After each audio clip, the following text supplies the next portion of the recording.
അപ്പൊ ഒരു 100 രൂപ സഹായിക്കാവോ? ഒരു 100 രൂപ സഹായിക്കാവോ?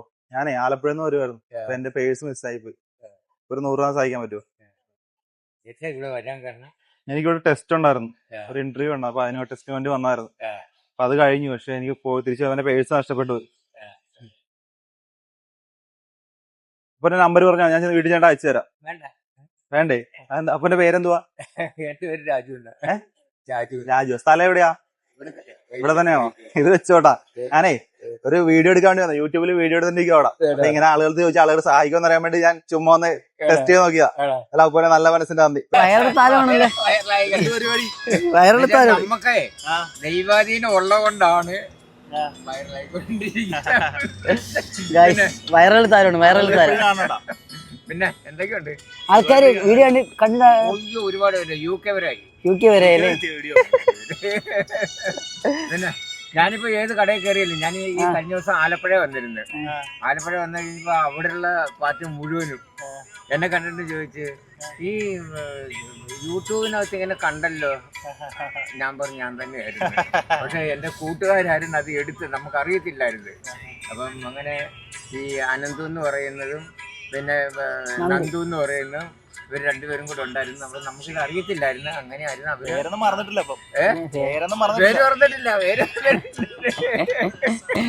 ഗൈസ് നമ്മളെ അപ്പൂപ്പനെ വൈറലാക്കി അനന്തുവാണ്. അപ്പൊ നമ്മളിവിടെ വീണ്ടും കെട്ടി ഗൈസ്. പിന്നെ വേറൊരു കാര്യമാ ഞാൻ പറഞ്ഞത് അനന്ത് വേറൊരു കാര്യമുള്ളത് എന്താണെന്നറിയുക. പിന്നെ ഒന്ന് ഇച്ചിരി ഈ റീല് ഞാൻ എന്തായാലും ഇവിടെ മെൻഷൻ അടിച്ചേക്കെ കണ്ടു കയറി.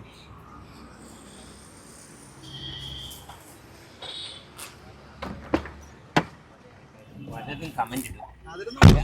ഞാൻ എന്താന്നറിയാമോ, അന്ന് എനിക്കൊരു വിഷമം ഉണ്ടായി. എന്താണെന്നറിയോ, അനന്ത് അത്രയും പച്ചത്തിരി പറയരുത്.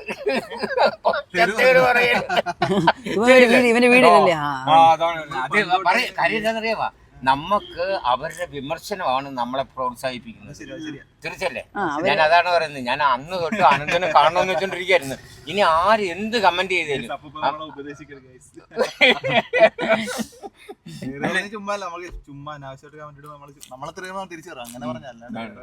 അല്ല അപ്പം പറഞ്ഞ കാര്യം ആൾക്കാർ പലതും പറയും. നമ്മളെ വീഡിയോ ഉണ്ട്, അവര് ഓരോരുത്തരുടെ കാഴ്ചപ്പാടാണ്. അവരുടെ കാഴ്ചപ്പാടാ അവര് പറഞ്ഞോട്ടെന്ന് വെച്ചാക്കണം.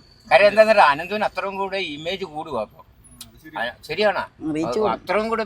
ഞാൻ അന്നേ വിളിച്ച് പറഞ്ഞു ഡിലീറ്റ് ആക്കി.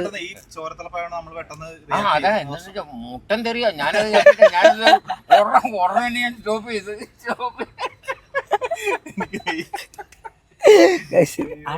സംസാരിക്കാതെ ഗൈസ്. ഇനി മേലൊരു മര്യാദയ്ക്ക് സംസാരിച്ചോണം. തലയിലിട്ട് അടിച്ചു. ഞാൻ എന്റെ അടുത്ത് പല ആൾക്കാരും പറഞ്ഞ് ഈ നിങ്ങള് പിന്നെ അപ്പൂപ്പൻ ഇങ്ങനെ ഈ അനന്തമായിട്ട് കാണാറുണ്ടോ എന്ന് ചോദിച്ചു. ഞാൻ പറഞ്ഞു 1-2 പ്രാവശ്യം എന്നെ വിളിച്ചിട്ടുണ്ടായിരുന്നു. ആളൊരു നല്ലൊരു മെമ്പറാണ്, സ്നേഹിക്കാൻ കൊള്ളാവുന്ന ആളാണ്.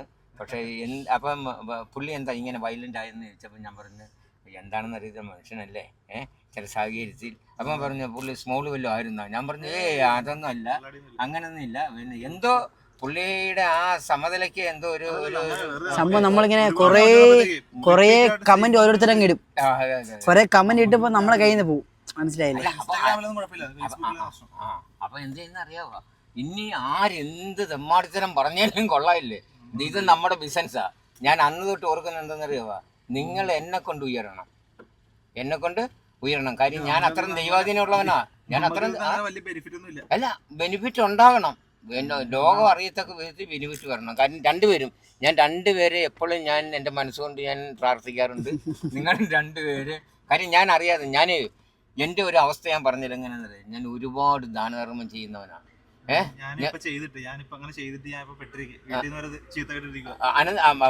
അനന്തന് ഞാൻ വേറൊരു കാര്യം പറയാം. അനന്ത്, ഞാൻ ഒരു മനുഷ്യൻ ഒരു ചാക്ക് ഉടുത്തോണ്ട് ഒരു സ്ഥലത്ത് നിൽക്കുന്നു. അപ്പം ഞാൻ വരുന്ന വഴിക്ക് ഞാനത് കണ്ടിട്ട് ഞാൻ എൻ്റെ മുണ്ടുരിഞ്ഞ് കൊടുത്തിട്ട് എൻ്റെ അണ്ടർവെയർ ഇട്ടുകൊണ്ട് ഞാൻ വീട്ടിൽ പോയി. പറഞ്ഞു ശരിയാ. ഞാൻ എന്താണെന്നറിയാമോ അത് ചെയ്തത്? എന്താണെന്നറിയാമോ, നമുക്ക് വീട്ടിൽ ചെന്നതിൽ ഉടുക്കാനുണ്ട്. അതേസമയത്ത് ഈ മനുഷ്യനെ ഇതിൽ എത്രയോ പേര് കാണികൾ പോയിട്ടുണ്ട്. ഈ ചാക്കൊന്ന് മാറ്റാനായിട്ട് ആരെങ്കിലും കൊണ്ട് സാധിച്ചില്ല. അതാണ് നമ്മുടെ മനസ്സിൻ്റെ അതാണ് കാര്യം. എന്ന് വെച്ചാൽ നമുക്ക് ഉടുതുണിയല്ല പ്രശ്നം. ആ പുള്ളിയുടെ ആ അഭിമാനം ഒന്ന് മറയ്ക്കാനായിട്ടാണ് നോക്കുന്നത്. ആ പുള്ളിയുടെ അഭിമാനം. എനിക്ക് എൻ്റെ അണ്ടർവെയർ ഇട്ടുകൊണ്ട് ഡൽഹി പോകാം. മനസ്സിലായോ? അതാരും ചോദിക്കത്തില്ല. കാര്യം എന്ന് വെച്ചാലേ അത്രയ്ക്കും നല്ല രീതിക്കുള്ള വസ്ത്രധാരണമായിരിക്കും എന്നിലുള്ളത്. ഞാനതാണ് പറയുന്നത്. അപ്പം അങ്ങനെ നമ്മൾ ഒരുപാട് പേര്. പിന്നെ ചില ആൾക്കാർ വന്നിട്ട് ഇങ്ങനെ ദാനധർമ്മം ചോദിക്കും. ഞാൻ നോർത്ത് കിടന്നാണ് ഓടുന്നത് കേട്ടോ. നോർത്ത് പിന്നെ ടാക്സി സ്റ്റാൻഡിലുണ്ട്, റെയിൽവേയുടെ അകത്തുണ്ട് കേട്ടോ. അപ്പം ഞാനിങ്ങനെ പല ആൾക്കാരിങ്ങനെ പോകും. അപ്പം ചില ആൾക്കാരുടെ ഈ വണ്ണവും ശരീരവും അവരുടെ ഇതൊക്കെ പ്രവൃത്തിയൊക്കെ കണ്ടിട്ട് ചില ആൾക്കാർ വന്നിട്ട് ചിലവർ വന്ന് ജോലി ചോദിക്കുന്നവരുണ്ട്. ചിലവർ വന്നിട്ട് എന്തെങ്കിലും ഒരു ഭക്ഷണത്തിന് എന്തെങ്കിലും മാർഗം ചെയ്ത് തരാമെന്ന് ചോദിക്കും. അപ്പം ചിലവർ രാവിലെ വന്ന ഉടനെ തന്നെ നിനക്ക് ചോറ് വാങ്ങിച്ചു തരാൻ വേണ്ടിയാണല്ലോ ഞങ്ങൾ പണിയെടുക്കാനായിട്ട് വന്നിരിക്കുന്നത്, നീ വേറെ എന്തെങ്കിലും പണി നോക്കടാ എന്നും പറയണ്ട. അവനെ അങ്ങോട്ട് വഴക്ക് പറഞ്ഞു ഉടനെ എന്താണെന്നറിയാം ആനന്ദ്, ഞാൻ എന്നിട്ട് ഞാനിങ്ങനെ പേപ്പർ വായിച്ചുകൊണ്ടിരിക്കുകയാണെങ്കിൽ ഞാൻ പറഞ്ഞ അവർക്ക് ഞാൻ ദൈവത്തിനോട് പറഞ്ഞു, ദൈവമേ എന്നോടൊന്ന് ചോദിക്കണേ ഇവരുടെ മുമ്പ് വെച്ച് എനിക്കൊന്ന് വാങ്ങിച്ചു കൊടുക്കണം, അയാളുടെ വിശപ്പ് തീർക്കണേന്ന് പറഞ്ഞുകൊണ്ട് ഞാനിങ്ങനെ കേട്ടോ എന്നും പറഞ്ഞിട്ട് ഞാനിങ്ങനെ ഇരിക്കും. എന്നിരുന്ന് കഴിഞ്ഞിട്ട് ഈ പുള്ളി എന്നോട് ചോദിക്കത്തില്ല കാര്യം, എൻ്റെ ഈ നരച്ചതും പല്ലൊന്നുമില്ല എന്ന് പുള്ളിക്കാർ ചോദിക്കത്തില്ല. ഞാനിങ്ങനെ നോക്കുമ്പോൾ ഈ പുള്ളി ഇങ്ങനെ നടന്ന് ഞങ്ങളുടെ അവിടുത്തെ ആലിൻ്റെ ചോടും കഴിഞ്ഞ് പോകുമ്പോൾ ഞാൻ ഇപ്പുറത്തെ ബേസിങ് ചാടി അപ്പുറം ചെല്ലും. അപ്പുറം ഞാൻ ഓപ്പോസിറ്റ് നടന്നെന്ന് വെച്ചാൽ പറയും, ഹലോ മാഷേ നമുക്കൊരു ചായ കുടിക്കാം. ഞാൻ ചായ ചോദിച്ചിട്ടില്ല. അപ്പോൾ ഈ പുള്ളി അവിടെ ചോദിക്കുന്നത് ഞാൻ കേട്ടിട്ടാണ് ഞാൻ ചായ ചോദിക്കുന്നത്. ഞാൻ ചായ ചോദിച്ചിട്ടില്ലല്ലോ. ഇല്ല, ഞാൻ പറഞ്ഞു എനിക്ക് ഒരാളിവിടെ കൂട്ടുണ്ടല്ലോ ചായ കുടിക്കാൻ പോകാനൊക്കത്തുള്ളൂ, അതുകൊണ്ട് സ്നേഹമുണ്ട് എൻ്റെ കൂടെ വരാമെങ്കിൽ നമുക്ക് രണ്ടും കൂടെ ഒരു ചായ, നിങ്ങൾക്ക് വേണമെങ്കിൽ എനിക്കൊന്ന് കൂട്ടിലിരിക്കാമോ, എന്നാലും എനിക്ക് ചായ കുടിക്കാനൊക്കത്തുള്ളൂ. ഞാൻ എന്തിനാണെന്നറിയാം, ഈ പുള്ളി എൻ്റെ കൂടെ വരാനും പുള്ളിക്ക് വാങ്ങിച്ചു കൊടുക്കാനുള്ള സന്മനസ് കൊണ്ടാണ് ഞാൻ അങ്ങനെ പറയുന്നത്. ഈ പുള്ളീനെ കൊണ്ടുപോയി ഞങ്ങളുടെ അവിടുത്തെ ക്യാൻറ്റീൻ കയറ്റി ഒരു 4 ഇഡ്ഡലിയും 2 വടയൊക്കെ വെച്ച് ഒരു ഗ്ലാസ് വെള്ളം എടുത്തു കൊടുക്കുക. അതിൽ സാമ്പാറും ചട്നിയൊക്കെ ഞാൻ തന്നെ സ്വയം വിളമ്പി ഈ പുള്ളിയുടെ മുമ്പിൽ കൊണ്ടുവന്ന് വെച്ചിട്ട് കൈ കഴിച്ച് വരാൻ പറയും. അപ്പോൾ പുള്ളി ചോദിക്കും ഇങ്ങനെ തൊട്ട് കഴിക്കും, എനിക്കാണോ? ഞാൻ പറയും നമുക്ക് 2 കൂടെ കഴിക്കാമെന്ന് പറയും. എന്നിട്ട് ഞാൻ ഓപ്പോസിറ്റ് ഇരിക്കും, ഈ പുള്ളിയെ കൊണ്ട് മുഴുവൻ കഴിപ്പിക്കും. 2 ഇഡ്ഡലി തിന്ന് കഴിയുമ്പോൾ ഈ പുള്ളിയുടെ കണ്ണ് നിറഞ്ഞ് എന്നെ നോക്കും. മനസ്സിലായോ? അത് നമ്മുടെ ആത്മാവിലോട്ട് തട്ടുന്ന ഒരു വലിയൊരു അല്ല, ശരിയല്ലേ? അപ്പൊ നമുക്ക് ഇത് വരും. എന്നിട്ട് ഈ പുള്ളി അല്ല എന്താണെന്നറിയാം ആനന്ദ്, വേറെ കാര്യം നമുക്ക് ചെയ്യാവുന്ന ഒരു കർമ്മം ജീവിതത്തിൽ ഇത് മാത്രമേ ഉള്ളൂ. അതെ അതെ. ഞാനിതുപോലെ കൂട്ടുകാരന്റെ കരച്ചിലിട്ട് അവനൊരു ഫോൺ മേടിച്ചു കൊടുത്താണ്. EMI ആയിട്ട് അവന് ഫണ്ട് പറിക്കാൻ വേണ്ടി മേടിച്ചു കൊടുത്തത്. ഞാൻ പെട്ട അവൻ മുങ്ങിക്കളഞ്ഞു. നാട് വിട്ടു. ഒരു 10-80 കട എന്റെ പേരിലായി. ബാങ്കാരിപ്പോ എന്റെ വീട്ടിൽ കയറി ഇറങ്ങും. അല്ല അതൊക്കെ മാറും. അനന്ത് പറഞ്ഞ നിങ്ങൾ രണ്ടുപേരും വളരെ നല്ല രീതിക്ക് ഉയർച്ചയുടെ അങ്ങ് കൊമ്പത്ത് വരും. എത്തും, ഇനിയും നമുക്ക് എത്തിക്കാനായിട്ടുള്ള പല മാർഗങ്ങളും ഉണ്ട്. നമുക്ക് ചെറിയ കഥകളൊക്കെ ഇവത്തിൽ സംബോധന ചെയ്ത് പോകണം. കേട്ടോ, അതൊക്കെ വരുമ്പോൾ നമുക്ക് എല്ലാം കൊണ്ടും നല്ല മാർഗം വരും. നമുക്ക് എന്താണെന്നറിയാമോ, ഞാനൊരു കാര്യം പറയുന്നത് എന്താണെന്നറിയാമോ, ഞാനിത് അറിയുന്നില്ല, ഞാൻ 4 ദിവസം കഴിഞ്ഞ് അറിയുന്നത്. എൻ്റെ ഭാര്യയുടെ അനിയത്തി അവള് എന്നെ വിളിച്ചിരുന്നു, വല്യച്ഛൻ ഈ ഇൻസ്റ്റാഗ്രാമിനകത്തുണ്ടല്ലോ ഇങ്ങനെ വൈറലായിക്കൊണ്ടിരിക്കുന്നു, ഓരോരുത്തരും പല പ്രാവശ്യം കണ്ട് ഇതാണെന്ന്. ഞാൻ പറഞ്ഞു മോളെ ഞാൻ അങ്ങനെ അവിടെ ഇരുന്നപ്പോൾ ഒരാളിങ്ങനെ ഷൂട്ട് ചെയ്തെന്ന് പറഞ്ഞ് എനിക്കിതെടുക്കാനും നോക്കാനൊന്നും അറിയാൻ മേലാത്ത ഒരാളാണ്. അപ്പം പറഞ്ഞു വല്യച്ഛൻ ഞാനിത് അയച്ചു തന്നിട്ടുണ്ട് വല്യച്ഛൻ്റെ ഫോണിലോട്ട് എല്ലാം. പിന്നെ ഞങ്ങളുടെ ഓരോ ബന്ധുമിത്രം പിന്നെ അവരുടെ ഗ്രൂപ്പിലോട്ടൊക്കെ ഇവരിങ്ങനെ വിട്ടുകൊണ്ടിരിക്കുക. അങ്ങനെ സമ്മതിച്ചല്ലോ, അങ്ങനെ വിട്ടുകൊണ്ടിരുന്ന് ഈ ഭാര്യയുടെ അനിയത്തിയുടെ മോള് UK-ലുണ്ട്. അവക്ക് കൊടുത്തിട്ട് അവള് UK മുഴുവനും മലയാളി സംഘത്തിന് മുഴുവനും അയച്ചു കൊടുത്തു. അതാണ് നമ്മൾ ബന്ധപ്പെട്ടത്. നമ്മൾ രണ്ടുപേരും ഇല്ലേ, നല്ലൊരു ടൈമിനായിരുന്നു. ഭയങ്കരമായിട്ട് പോയി. അതെ. ഈ കഴിഞ്ഞ എന്റെ ഭാര്യ പറഞ്ഞേ ഈ അനന്തുവിനെ കാണാറുണ്ടോന്ന് ചോദിച്ചു. ഞാൻ പറഞ്ഞ് ഞാനിങ്ങനെ നോക്കാറുണ്ട്. 1-2 പ്രാവശ്യം 2 പ്രാവശ്യം കണ്ടിരുന്ന് വിളിച്ചിട്ടുണ്ട്. അത് കഴിഞ്ഞ് പിന്നെ കണ്ടിട്ടില്ല. പിന്നെ അവര് രക്ഷപ്പെടണം, അതാണ് നമ്മുടെ ആഗ്രഹം എന്ന് പറഞ്ഞ്. ചിലപ്പോൾ എൻ്റെ ഭാര്യ ഇപ്പം വരും കേട്ടോ.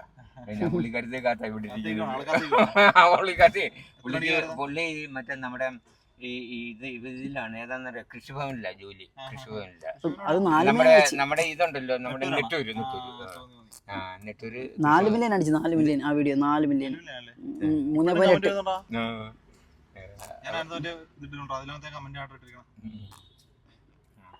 അപ്പം എൻ്റെ കുറെ കൂട്ടുകാർ പറഞ്ഞു പിന്നെ അനന്തുവിനോട് പിന്നെ അണ്ണനെന്ന് പറയണം, കാണുവാണെങ്കിൽ പറയണം. അനന്തു ഇനി ഒരിക്കലും വയലന്റ് ആകരുത്. എപ്പോഴും ആവശ്യമുള്ള അത് ചുമ്മാ കണ്ടന്റ് വേണ്ടിയിട്ടല്ല, നമ്മളങ്ങനെ എല്ലാവരും ചീത്ത അതെ എന്താ പറയാ നിന്റെ വീഡിയോ രണ്ടുപേരും വീഡിയോ എവിടെ ഞാൻ ആലപ്പുഴ ചേർത്തല ചേർത്തല എവിടെ? തിരുവഴിയില്ലേ? അമ്പലത്തിനടുത്ത് തൊട്ടടുത്ത് പടിഞ്ഞാറ് വെച്ച് പടിഞ്ഞാറ് തിരുവഴ എല്ലാ സ്ഥലം അറിയാലോ. അപ്പൊ അതെ അതെ, ഞാൻ ഒരുപാട് ഞാൻ ഈ കഴിഞ്ഞ അമ്പലത്തിന് പുറകില്ല, തൊട്ട് പുറകിൽ പോയാൽ മതി അല്ലേ? ഞാൻ തിരുവനന്തപുരം. പിന്നെ എല്ലാം കൊണ്ടും വലിയ സൗഖ്യം, നല്ല കാര്യം. ഞാൻ പിന്നെ ഒരു ഗുരുഭക്തൻ കൂടിയാണ്. ശ്രീനാരായണ ഗുരുദേവന്റെ കീർത്തനം വെച്ചോണ്ട് ഇങ്ങനെ ഇരിക്കും. ഏകദേശം ശ്രീനാരായണ ഗുരുവിന്റെ ഫേസ് കട്ട് ഭക്തി വരുമെന്ന് പറഞ്ഞാൽ എന്റെയൊക്കെ പ്രായം വരണം. ഭക്തിയല്ല, വിശ്വാസം നല്ലതാണ്. പക്ഷെ എന്നാൽ ഈ പൈസ കൊടുത്തുള്ള വിശ്വാസം അല്ല, പൈസ ഇല്ലല്ലോ, നമുക്ക് പൈസ ഇല്ലല്ലോ. വിശ്വസിക്കുന്നതിന് പൈസ കൊടുക്കണ്ടല്ലോ. അതിനോട് പൈസ കൊടുത്ത് ഈ പറ്റിക്കണ പരിപാടിയില്ല. അല്ല, വിശ്വാസം എന്ന് പറയുന്നത് എങ്ങനെയാണെന്നറിയാമോ? വിശ്വാസം നമ്മുടെ ആത്മാവിൽ തട്ടുന്ന ഒരു കാര്യമാണ്. നമ്മള് നല്ലത് കിട്ടും, വിശ്വാസം ഓക്കെ. അല്ലാതെ ഇപ്പൊ അമ്പലത്തിൽ നമ്മൾ കൊണ്ട് ഇന്ന ചെയ്ത് നമുക്ക് ഇന്നത് കിട്ടും ഒരിക്കലും ഇല്ല. ഞാൻ ഈ നമ്മുടെ ചതിക്കപ്പെടുന്നുണ്ട് ഇങ്ങനെ ആളുകളെ. ഉണ്ട്. ഇപ്പം കൊച്ചിനെ ചികിത്സിക്കാൻ പൈസ ഇല്ലെങ്കിലും ഇല്ലാത്ത പൈസ ഉണ്ടെങ്കിൽ വഴിപാട് നടത്തും. ആ സമയത്ത് ആശുപത്രി കൊണ്ടുപോയി കൊച്ചി ചിലപ്പോൾ രക്ഷപ്പനി എന്തെങ്കിലും ഉണ്ടെങ്കിൽ മാറുമായിരിക്കും. അത്രത്തോളം ചിന്തിക്കാൻ പോലും കഴിയുന്ന ആളുകളൊക്കെ ചൂഷണം ചെയ്യുന്നുണ്ട് ഒരുപാട്. അതുകൊണ്ട് അതിനോട് വലിയ താല്പര്യമില്ല. വീട്ടിലെല്ലാം വിശ്വാസമാണ്, വീട്ടിൽ അച്ഛനും അമ്മ എല്ലാം വിശ്വാസം. ഈ പുള്ളിനെ ആ പോകുന്നല്ലേ അവർക്ക് പക്ഷെ കോൺഫിഡൻസ് ഉണ്ട്, പക്ഷെ ആളുകൾ ശ്രദ്ധിക്കത്തില്ല. എത്ര മണിയാകുമ്പോ ചേച്ചി പോനാ? ഞാൻ ഇപ്പൊ 5:15 പോയിട്ടു. സമയത്രേ 5:05 ഇപ്പൊ ശ്രീനാരായണ ഗുരുവിന്റെ ചെറിയൊരു കട്ടൊക്കെ ഉണ്ട്. ഫേസ് കട്ടൊക്കെ ഉണ്ടല്ലേ ശ്രീനാരായണ ഗുരുവിന്റെ ചെറിയ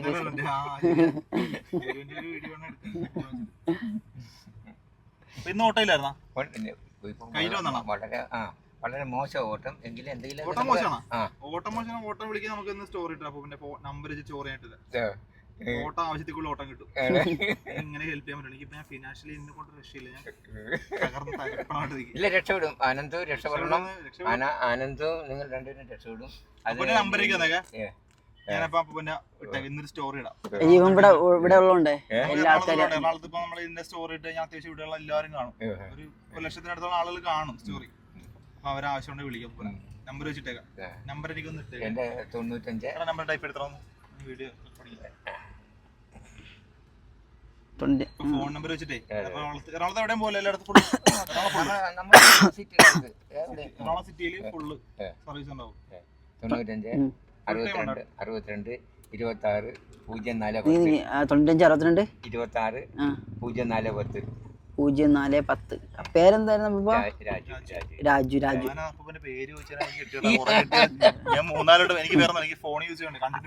അല്ലല്ല, അതിപ്പം അവനായാലും ഞാനായാലും നമ്മൾ വീഡിയോയില്ലേ അത് എടുക്കണ സമയത്ത് എന്നോട് പറഞ്ഞവരോടൊക്കെ പറഞ്ഞു. 14, 15, 16, 17, 18, 19, 20, 21, 22, 23, 24, 25 ഒരു 10-15 വർഷമായിട്ട് കണ്ടിന്യൂസ് ഫോൺ യൂസ്. അത് ഫുൾ ഭയങ്കര അഡിക്ഷനാ. അതുകൊണ്ട് എനിക്ക് ഭയങ്കര മെമ്മറി ഇത്തിരി പ്രശ്നമുണ്ട്. എനിക്കും അറിയാം. അതൊക്കെ മാറും. അത് മാറണല്ല, നമുക്ക് പെട്ടെന്ന് മനസ്സിൽ ഇങ്ങനെ കിട്ടത്തില്ല. അല്ല, അത് സംഭവം അതല്ല. നമ്മൾ പേടിക്കണം. അപ്പൊ നമ്മൾ അവരുടെ അടുത്ത് എന്ത് പറയണം, അവരെന്ത് റിയാക്ട്, നമുക്ക് ഓപ്പോസിറ്റ് നിൽക്കുന്ന ആൾക്കാർ അറിയാം. സംസാരിക്കാൻ പെട്ടെന്ന് വാക്ക് കിട്ടത്തില്ല. നമുക്ക് പെട്ടെന്ന് ഒരാൾ സ്ട്രേഞ്ചർ നമുക്ക് നമ്മുടെ കാര്യങ്ങൾ പറയാം, പക്ഷെ അവര് പറയണമ്പോ തിരിച്ചെന്ത് പറയണം. നമ്മൾ ഓൾറെഡി പ്ലാൻഡ് ആയിട്ട് സ്ഥാനം സെറ്റ് ചെയ്യേണ്ട പോണം. അവര് ചോദിക്കുമ്പോ എന്ത് തിരിച്ച് പറയണം എന്ന സംഭവം പെട്ടെന്ന് മൈൻഡ് വരത്തില്ല. അങ്ങനെ പ്രശ്നമുണ്ട്. പിന്നെ ഇതാണ് നമ്മള് നല്ല കിട്ടും. നല്ലതൊന്നും കിട്ടുന്ന മെയിൻ പ്രശ്നം. നല്ലത് എനിക്ക് കിട്ടുന്ന മൊത്തം മോശമാണ്. സമയദോഷം കൊണ്ടൊക്കെ എന്താണെന്ന് അറിയത്തില്ല. സമയദോഷല്ലേ, ഞാൻ തന്നെ ദോഷമായിട്ടാണ്. ഞാൻ തന്നെ ഒരു കാര്യമില്ല. അതെ, ഞാൻ ഒരുപാട് പേരെ തിരിച്ച് ഒത്തിരി പേര് എനിക്കറിയാവുന്ന പല ആൾക്കാരും പിന്നെ ഞങ്ങളുടെ ഒരു ഗ്രൂപ്പ് ഉണ്ട്, അവരോടൊക്കെ ഞാൻ പറഞ്ഞിട്ടുണ്ട്. ഈ പുള്ളിയെ സംബന്ധിച്ച് നിങ്ങൾക്ക് അറിയാൻ മേലാത്തതുകൊണ്ടാണ്. ഞാൻ അറിഞ്ഞിടത്തോളം കാലം